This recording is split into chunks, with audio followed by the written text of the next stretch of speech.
안녕하세요. 보건의료행정과 용왕식 교수입니다. 오늘은 우리 병리학 재생과 재생의료 부분에 대한 개념을 한번 살펴보겠습니다. 재생이라고 하는 부분들은 다시 살아난다, 이제 그런 의미를 갖고 있습니다. 그래서 조직이 어떠한 원인에 의해 손상되었을 때 그 손상된 조직을 원래 상태로 복원하는 것을 재생이다, 그렇게 얘기를 합니다. 그래서 이거를 영어로 regeneration 그렇게 얘기를 합니다. 다음은 이제 분화라고 하는 얘기가 나오는데 differentiation 이라고 얘기를 합니다만, 세포나 조직이 특별한 기능을 하도록 특별한 구조를 갖추는 것을 분화다, 그렇게 얘기를 합니다. 여기 이제 표 3-1에서 보시다시피 세포의 재생 능력에 따른 분류로 세 가지로 나누고 있습니다. 먼저 영구세포는 유사 분열 능력 부분들이 없습니다. 예를 들어 가지고 중추신경계의 뉴런과 말초신경계의 신경절세포, 또 심장 근육세포, 뼈대 근육세포가 이에 해당이 됩니다. 다음에 이제 안정세포로 우리가 이제 휴지기가 이제 길되거나 또는 이제 자극을 받으면 분열이 가능하고 또 약한 재생 능력이 있습니다.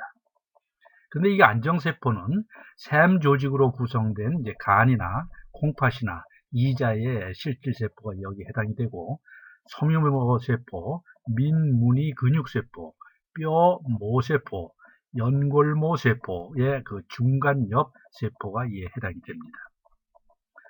불안정세포로는 휴지기가 굉장히 이제 짧은데 언제든지 이제 분열이 가능하고 강한 재생력을 가지고 있고 짧은 세포의 수명을 갖고 있습니다. 이에 해당되는 부분들이 이제 피부라든가 입안, 또 질, 자궁목 등이 바깥 표면을 덮고 있는 평평한 상피 구조가 되겠습니다. 또한 위나 창자기를 덮고 있는 원주상피, 우리 원주상피 먼저 배웠죠.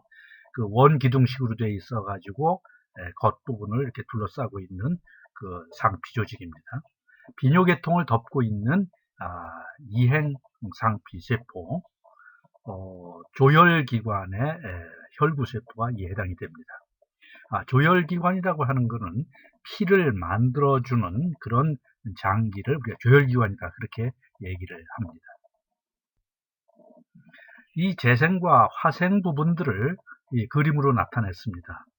상단에 있는 부분들이 결손 부위가 생기게 된다고 하면은 이 신생 부위가 들어서서 완전히 이 결손 부위들을 채웠을 때 이거를 완전 재생이라고 하게 되고, 또 일부분들이 덜 이제 복구가 된 부분들은 이제 불완전 재생이다, 이제 그렇게 얘기를 하고 있습니다. 다음은 이제 화생이란 어떤 방향으로 분화되거나 성숙한 세포가 다른 성질을 가진 세포를 바뀌는 것을 우리가 화생이다, 그렇게 얘기를 합니다. 조직은 결손되었을 경우에 전과 같은 조직으로 재생되는 것이 원칙이지만 화생의 경우에는 이 원칙에 따르지 않고 다른 세포로 바뀝니다. 상피 조직, 겉부분의 조직의 화생은 상피 조직 사이에서, 또 결합 조직의 경우에는 결합 조직 사이에서와 같이 서로 유사한 형태의 조직 사이에서 볼 수가 있습니다. 예를 들면은 기관지 점막의 원주 상피가 흡연에 의한 자극 때문에 모양이 편편하게 된다고 그랬죠. 편평 상피로 바뀌는 편편 상피 화생, 또는 만성 위염 시 위의 점막 상피가 창자의 점막 상피로 바뀌는 창자 상피 화생이 그 예로 우리가 들 수가 있습니다.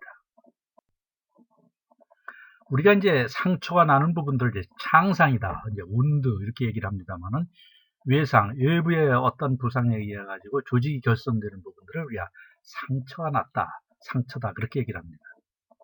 그럼 이제 상처 치유라고 하게 되면은 신체는 창상의 예상에 의해서 조직이 결손이 되게 된다면은 다양한 반응을 보이게 됩니다.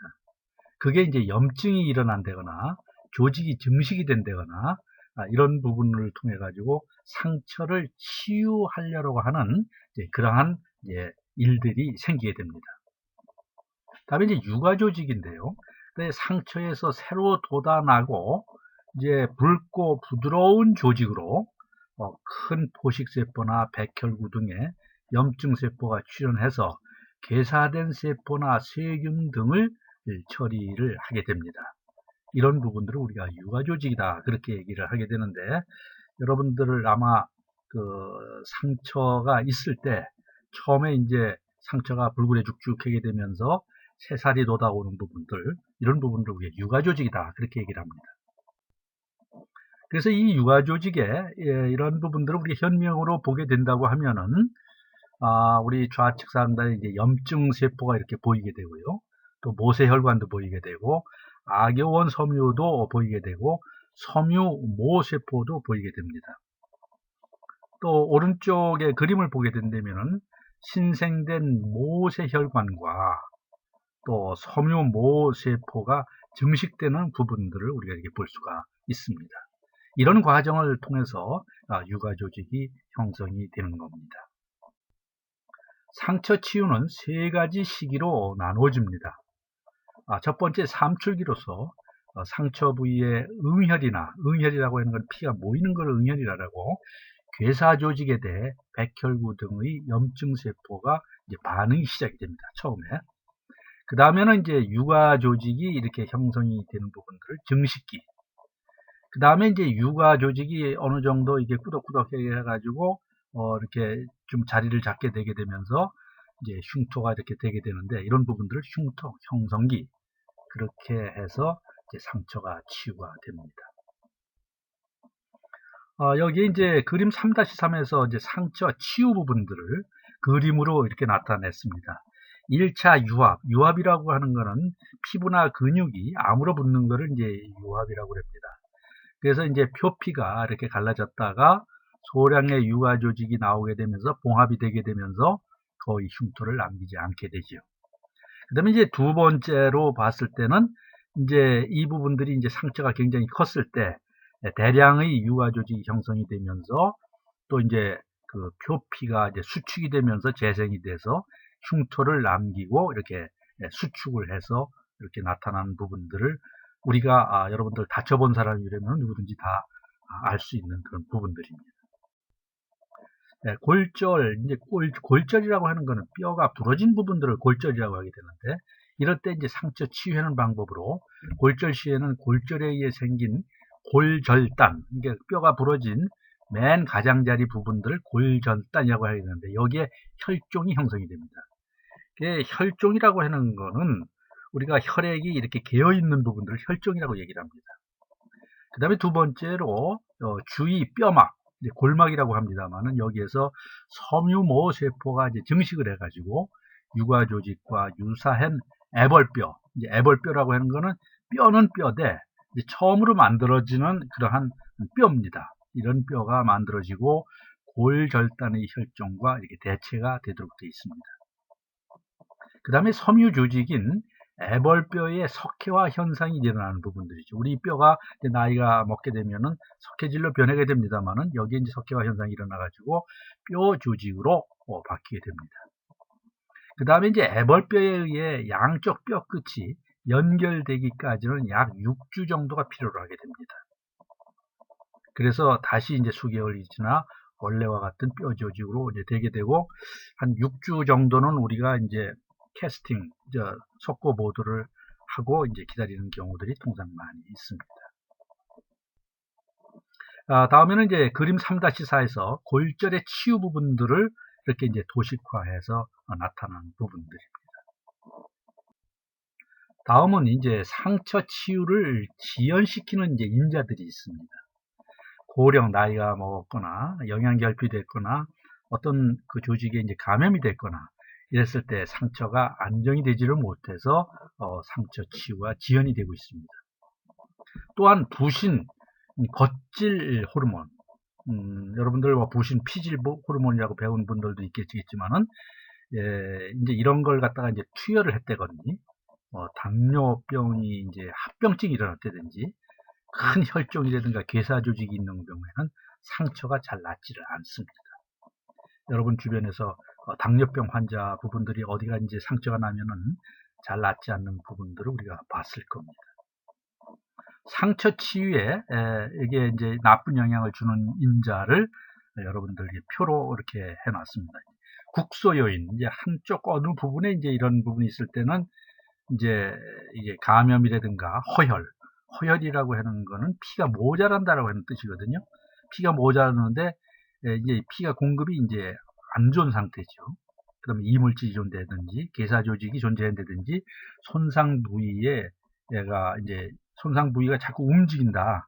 이게 고정이 돼야 되는데 방사선을 찧었다. 방사선을 이렇게 많이 피폭을 이렇게 하게 되는 부분을 조사라고 얘기를 합니다. 손상 부위에 이제 압박을 준다든지 이제 이랬을 때도 이제 국소적으로 이제 상처 치유에 나쁜 영향을 주게 되고, 또 이제 전신 부분들은 아까도 말씀드렸지만 나이가 많거나 또 단백질 영양이 부족하거나 스테로이드를 갖다가 이제 그런 약제가 있습니다만 이런 걸 과용을 했거나 중성부나 큰 포식세포가 이제 감소가 됐거나 당뇨라든가 심한 비열이라든가 이런 부분들이 있을 때 상처 치유에 나쁜 영향을 주는 인자로 이렇게 우리가 분류를 하고 있습니다. 다음에 이물질이라고 하는 것은 본래 그 자리에 있어서는 안 되는 물질을 말합니다. 이제 입안에 이물질이 들어갔다 하면 음식물 말고 다른 물질이 이제 입안에 들어간 경우죠. 신체에 있어 이물질이란 외부 또는 자신에게서 유래하는 유해한 물질을 의미합니다. 이 물질은 몸 밖으로 제거하는 것이 가장 간단하고 좋은 방법입니다. 이물질이 제거되지 않고 조직에 머무는 경우에는 염증 세포의 하나인 큰 포식세포가 있습니다. 우리가 대식세포라고 얘기하는데 여기에 이제 흡수가 되고 이 과정을 탐식이라고 합니다. 탐식이라고 하는 것은 탐해서 이제 먹어치운다, 이런 의미를 가지고 있습니다. 그래서 이제 그림 3-5에서 보다시피 큰 대식세포에 의해서 혈철소 얘가 이제 탐식이 되는 이제 부분들을 그림으로 볼 수가 있습니다. 혈철소라고 하는 부분들은 헤모글로빈에 철을 함유하고 있는 색소를 얘기를 하게 됩니다. 여러분 또 헤모글로빈 얘기 들어보셨죠? 우리 척추동물의 적혈구 속에 다량으로 들어있는 색소가 바로 헤모글로빈입니다. 다음에 이제 이물질 주위 조직에서 유가 조직이 만들어져 이것이 이물질을 흡수하고 마지막에는 치환, 바뀌게 되게 되는데 이러한 과정을 기질하다, 그렇게 얘기를 합니다. 기질하라고 하는 것은 이것이 딱딱해지는 겁니다. 조직화가 되는 거예요. 그래서 여기에서도 우리가 오거니제이션이라는 말을 쓰게 됩니다. 이 물질은 큰 포식세포에 먹히고 또 소화효소에 의해서 분해되기도 합니다. 근데 이제 분해가 안 되고 소화기관에 이제 남아있을 때 이게 여러 가지 염증이라든가 이제 문제를 일으키게 마련입니다. 이러한 큰 포식세포가 이물질 주위를 둘러싸고 그 주위를 섬유모 세포가 증식해서 유가 조직을 만들어지게 됩니다. 우리 그림 3-6에서 보시다시피 이물 유가종을 우리가 이렇게 볼 수가 있습니다. 여기에 보면은 염증세포도 보이고요, 섬유 조직도 보이고, 이물질을 제거하는 거대 세포도 보이게 되고, 또 대식세포, 큰 포식세포도 보이게 되고, 또 이물질이 가운데 있는 부분을 우리가 볼 수가 있습니다. 다음에는 우리 그림 3-7을 여러분들 봐주세요. 비대와 과다 형성인데, 비대라고 하는 부분들을 비자가 이제 살찔 비자죠. 각 세포의 크기가 커지는 걸 비대하다. 우리가 몸도 이제 비만하다, 비대하다 이런 얘기를 하죠. 근데 과다 형상이라고 하는 부분들은 세포가 지나치게 많이 이제 생기게 되는 부분을 과다 형상이라고 하게 되는데, 세포 크기에는 변함이 없으나 그 수가 증가하는 것을 과다 형성이다, 그렇게 얘기를 합니다. 그래서 이제 크기가 증가가 되는 부분들은 비대한다라고, 또 이제 수가 증가하는 부분을 과다 형상이다, 이렇게 얘기를 하게 됩니다.